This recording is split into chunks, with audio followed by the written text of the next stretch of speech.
Chapter 6. Above the Law.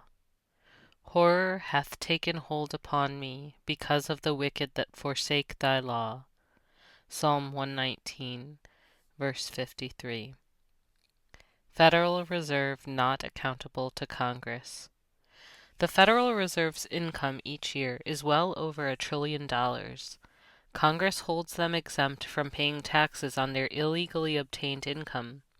They pay only real estate taxes. In order to perpetuate this ongoing fraud on the American public, it is imperative that the Fed's financial activities never be subject to public scrutiny. And so, in its 86-year history, the Fed has never been audited by Congress or by any other government agency, and never will be. Neither presidents, congressmen, nor secretaries of the Treasury direct the Federal Reserve. In the matter of money, the Federal Reserve directs them. None dare call it conspiracy, by Gary Allen. In the United States we have, in effect, two governments. We have the duly constituted government. Then we have an independent, uncontrolled, and uncoordinated government in the Federal Reserve System, operating the money powers which are reserved to Congress by the Constitution. Congressman Wright Patman, Chairman, House Banking and Currency Committee. By law, the 7 members of the Federal Reserve Board are appointed by the President for a term of 14 years each. In spite of the incredible length of these appointments, nevertheless, they are supposed to create the illusion that the people, acting through their elected leaders, have some voice in the nation's monetary policies. In practice, however, every president since the beginning of the Federal Reserve System has appointed only those men who were congenial to the financial interests of the international banking dynasties. There have been no exceptions. The Capitalist Conspiracy, by G. Edward Griffin. In its 60-year history, the Federal Reserve System has never been subjected to a complete independent audit, and it is the only important agency that refuses to consent to an audit by the Congress agency, the General Accounting Office. GAO audits of the Federal Reserve will, moreover, fill the glaring gap that now exists in our information about the Fed's activities and programs. As things now stand, the only information that we get on programs of the Fed is what the Fed itself wants us to have. Congressman Wright Patman, Congressional Record, May 5, 1975. The Fed will tell you all about their money. I found that of the most informative information available on the topic of money, debt, inflation, borrowing, interest, and banking are given freely by the Federal Reserve District banks. The story of their money. What we carry in our wallets, Federal Reserve notes, would be disqualified as money even if they were notes. A note is an IOU, a promise to pay, an evidence of debt. Even the Fed itself does not refer to FRNs as money. Their own publications, however, often refer to FRNs as forms of money. Other possible forms of money might include credit cards, bank drafts, checks, electronic funds transfer, pretty colored rocks, etc. None of these, however, can in any way be construed as money, and it is arguable whether they are even a legitimate promise to pay money. Legal tender. Look at a Federal Reserve note and you will find this statement. This note is legal tender for all debts public and private. The Fed has been careful so as not to perpetrate an outright fraud. Congress did that for them, at least insofar as what they state on their notes. They have never asserted that their currency is lawful money, for that would be a direct violation of the Constitution and the Coinage Act. Instead, they have called it legal tender. One is a noun, money equals substance. The other is a verb, tender equals action. Legal, the form of law posited by the courts as the inference or imputation of the law as a matter of construction rather than established by actual proof. Tender, an offer of money. the act by which one produces and offers to a person holding a claim or demand against him the amount of money which he considers and admits to be due in satisfaction of such claim or demand, without any stipulation or condition, as used in determining whether one party may place the other in breach of contract for failure to perform. The actual proffer of money as distinguished from mere proposal or proposition to proffer it. Hence, mere written proposal to pay money without offer of cash is not tender. Black's Law Dictionary, 6th edition. The law ignored. Was the Constitution amended? Have the laws been changed? What happened to all the money? Government would argue that no person has the right to financial transactions that are private in nature. Only criminals, like drug dealers, care about privacy. The argument goes, if you don't have anything to hide, why would you care about privacy? However, your right to privacy supersedes government's right to know. Privacy is a constitutionally protected right, not so that real criminals will go unpunished, but because governments have historically demonstrated a propensity for using information gained against its citizens as a means of control and intimidation. The real objective of implementing an electronic cash devoid of real money is not at all about the elimination of real and legitimate crime in society. It is about seizing control of every imaginable area of our lives. Smart cards and neural implants, microchip implants, are a technologic and practical reality today. All that is really necessary to break down the widespread reluctance to implementing them is an economic collapse. It's the old game of government creating the problem, like Waco, Texas, and then providing the solution. Did you realize that we are already living in a cash-void society? Cash is money, isn't it? How could we possibly have a free market, cashless society without any real money? The legal tender acts do not attempt to make paper a standard of value. We do not rest their validity upon the assertion that their emission is coinage or any regulation of the value of money, nor do we assert that Congress may make anything which has no value money. Bates v. United States, 104 F2D 407408, 1939. Are silver dollars really made of silver? Not anymore. Silver is too expensive. So today's silver dollars are really made of silver-looking metal outside that is 75% copper and 25% nickel. The inside is 100% copper. First Bank Exhibit, Denver Children's Museum, Denver. Payment versus discharge of debt. Did you realize that when you tender a debt with a Federal Reserve note, or a bank draft, check, credit card, or other forms of money as opposed to actual money, you are not in any way making payment? You simply made a promise to pay. The Constitution and the law establish that the only lawful money is gold and silver coin. You cannot lawfully make payment with anything but gold and silver coin, unless the parties agree in advance to some other form of equitable value barter exchange. An FRN has no intrinsic value and is not evidence of wealth. It is evidence of debt, and unfortunately for the one who accepts them, they are not even legitimate notes. FRNs fail the test of legitimacy for notes because there isn't a promise to pay anything, and they're not redeemable for anything. Note. Noun. An instrument containing an express and absolute promise of signer, i.e. maker, to pay a specified person or order, or bearer, a definite sum of money at a specified time.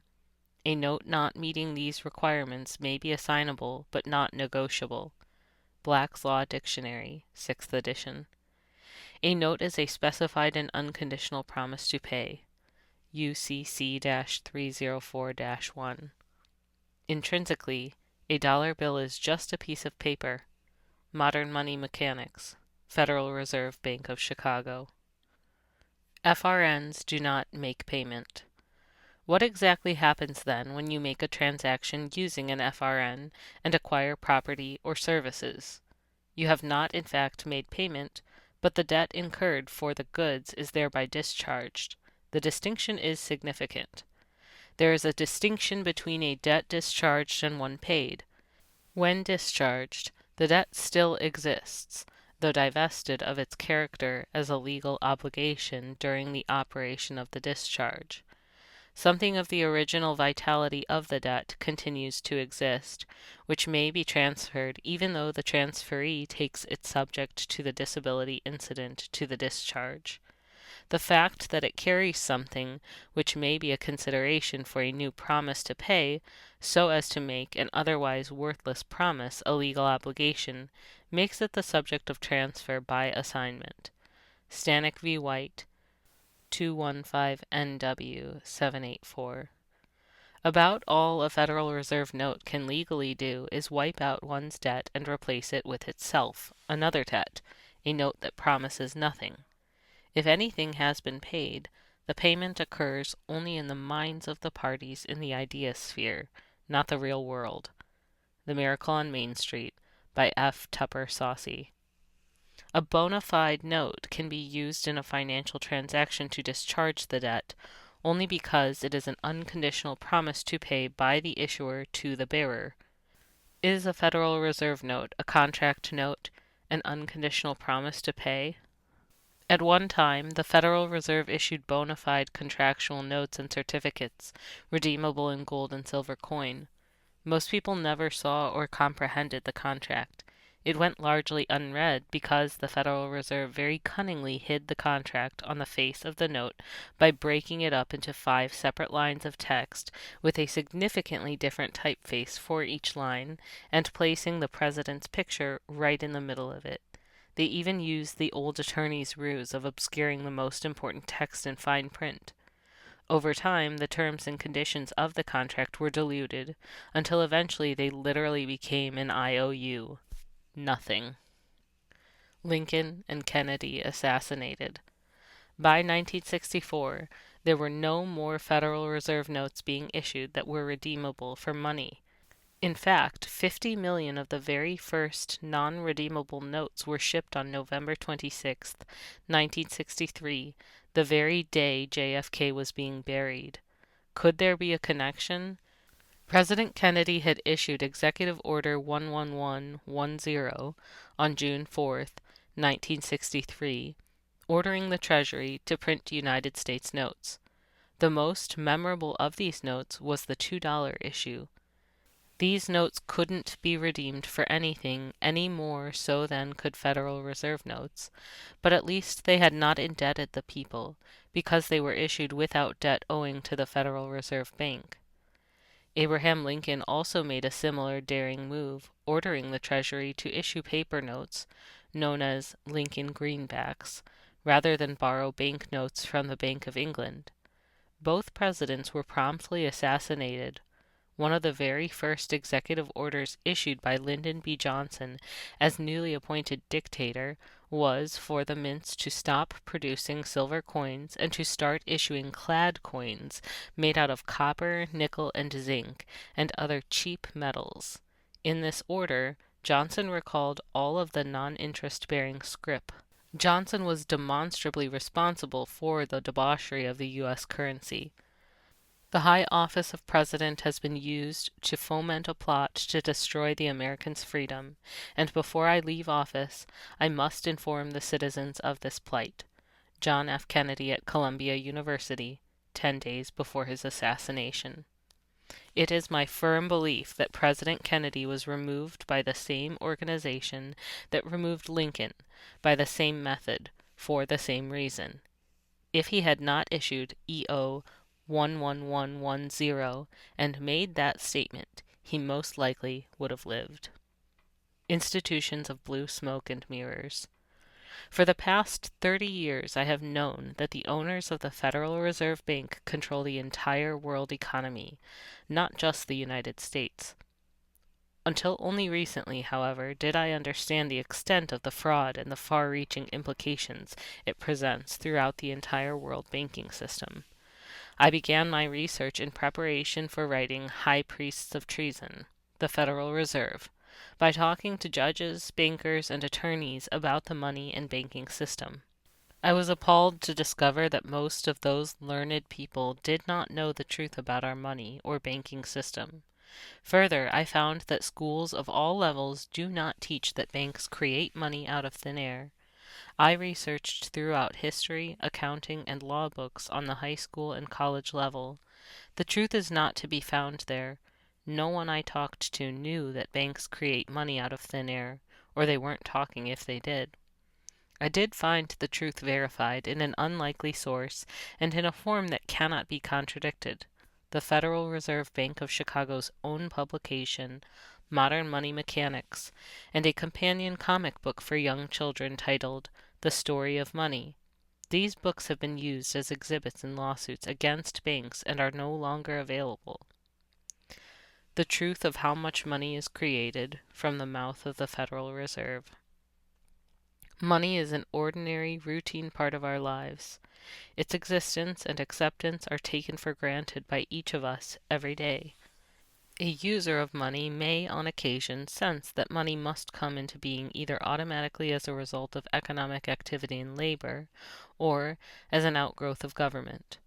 But just how this happens all too often remains a mystery, and our schools do not attempt to lift the veil of darkness. The actual process of money creation takes place primarily in the bank. In the absence of legal reserve requirements, a bank can build up deposits by increasing loans and investments so long as they keep enough currency on hand to redeem whatever amounts the holders of deposits want to convert into currency.